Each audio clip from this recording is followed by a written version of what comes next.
Hello and welcome back to Cracking the Cryptic. Now, lots going on Patreon at the moment. We've got today published our solution video to the second Sudoku hunt, and took me a long time to record. So if you can watch it on Patreon and you're interested in the puzzle hunt, do have a look. Not only are there explanations on how to solve all the puzzles and piece together the pieces of the Sudoku hunt, but also some insight into how it was put together and so on as well. So you may well find that interesting.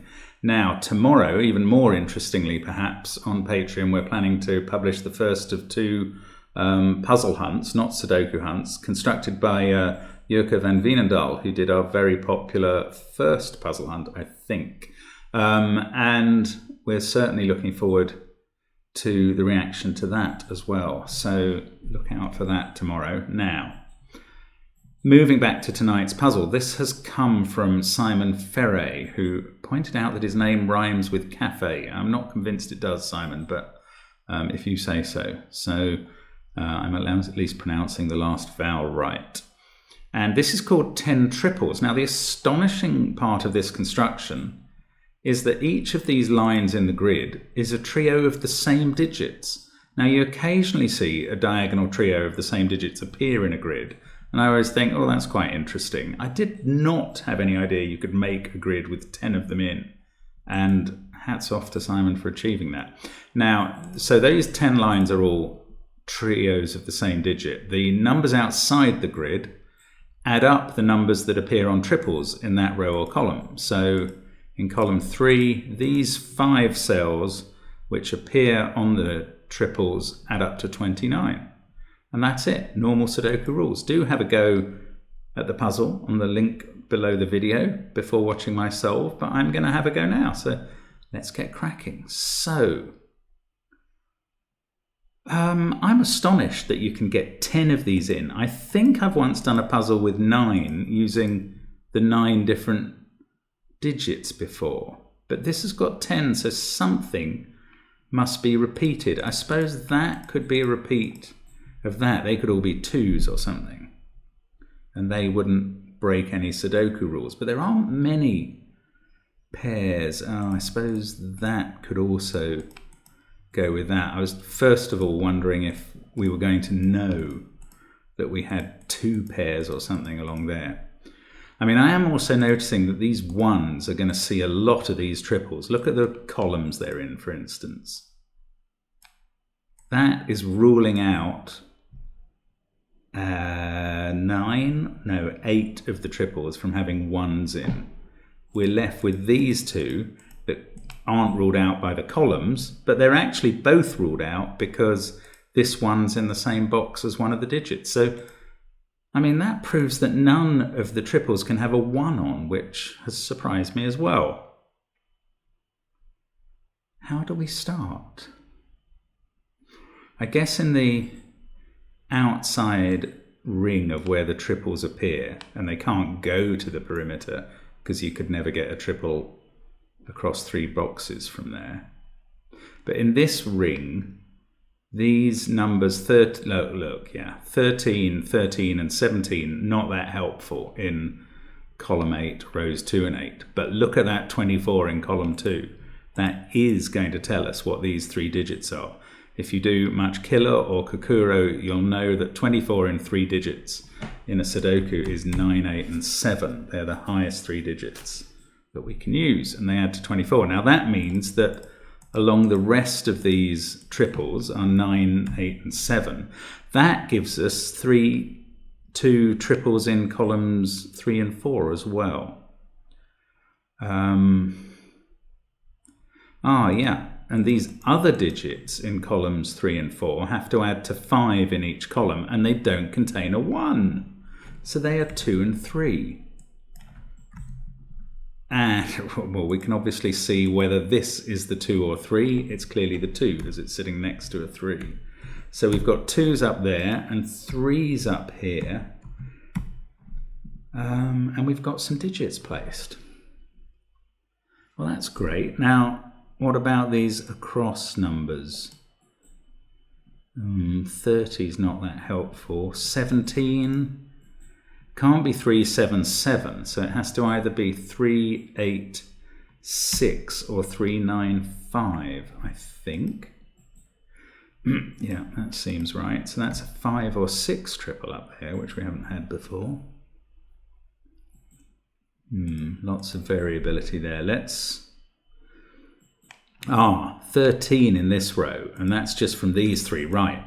And we can't include a 1 in that 13, so we can forget this 9, because that would need a 3 and a 1 to make the 13 sum. So take 9 out of that. These must now be 2 and 3, if that's an 8, or 2 and 4. So they come from 2, 3, and 4. So these other digits do as well. And look, this one is in the same column as 3 and 2, the same box as well. So it's got to be the 4. And that tells us that this is a 4, 7, 2 sum in row 8. Perfect. So we've got loads of these triples done now. These ones can't contain a 7, obviously now, because there's a 7 in each column that they're in. Right, and across here, what are these 5 cells adding up to? 11, 13. So these other two have to add up to 17. One of them's 8, 9. The other has to be 8 or 9 as well. So we've got another 8, 9 triple. Now what about row 5? 7. Oh, it doesn't work. Oh, what? Oh no, that 3's not in it. That's better. Heart-stopping moment. Okay, 9 and 8 there is 17. Plus the 2 is 19. This has to be 6. So 6 and 6. That obviously decides this 5 or 6 in favour of 5. Now in this row, for instance, we have 16 already. We need a 9 to make that up to 25. And all the triples are done now. This one has to be 8. And this one has to be 9. So there seem to be lots of duplicates, are there? We've got 9s there and there. Only 1 8. 2s there and there. So maybe all the duplicates run the same way. 9s and 2s. And then 1 each of 3, 4, 5, 6, and 8. Wow. I mean, that is brilliant constructing. I don't care if you've seen something like that before. I love it. It's so clever. Now, we've used all the clues outside the grid, just checking that a few of them that I haven't previously tested add up to the right number, and they do. So that's all correct. Now it's just regular Sudoku, I guess, classic Sudoku from here. Let's see how we do with that. 8 there and there, so we can put an 8 in row 4. 7 is ruled out by that from those two, so 7 goes in there. The 1 at the bottom makes that a 5. We get a 1 there. This is pretty straightforward now. I mean, I like the construction, but I don't think this is, once you tumble to the kind of the way in, this puzzle's fairly straightforward, which is quite helpful for me tonight. I also hope it means it's still enjoyable for you. Now, 1 there and 1 there, that has to be a 1. We could actually have determined that right at the start when we decided that none of the triples had a 1 on. The 1 fixes that for 1 pair.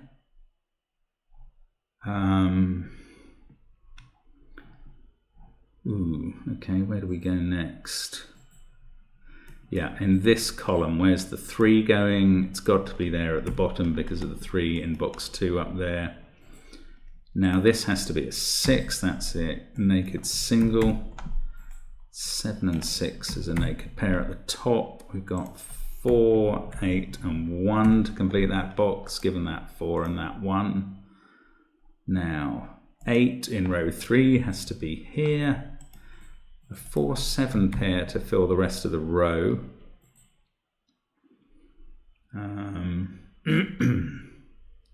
Now where's 5 going in the top row? I think it's got to be here because of that 5 and those 2.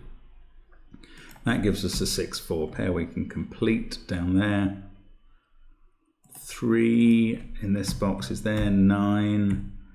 This must now be a 5, given everything it can see. That fixes the 8-5 pair. We can finish the row. We can finish this row with a 3 and 5, and look, there's a 5 there to decide it. 6 must be there, and a 7-8 pair inside. This one is now decided by that 7. Actually, that was decided when I wrote in the 4, I think. There we go. 6 up here, yeah. 7 and 6. And we're going to finish off this one fairly swiftly. 7 there, 2, 9, 3, 1, 4, 8. So this was pretty straightforward in the end. Once the start was made, I think. You do need some familiarity with those killer sums, I think. At 24. I mean, if there's a different way in, let me know, because that would be quite interesting to know if you could get going on this puzzle in some other way than from that 24 and then feeding across through this 13. I think that was the quickest way in, and happy to find it, I have to say. So, nice puzzle, Simon. Thank you very much for sending us that. And as I say, pretty handy for me tonight that it was quite a quick one, so I can get it up on the channel. Do let me know if you enjoyed that, and let Simon know too. Thanks very much for watching. Hope to see you again soon on Cracking the Cryptic. Bye for now.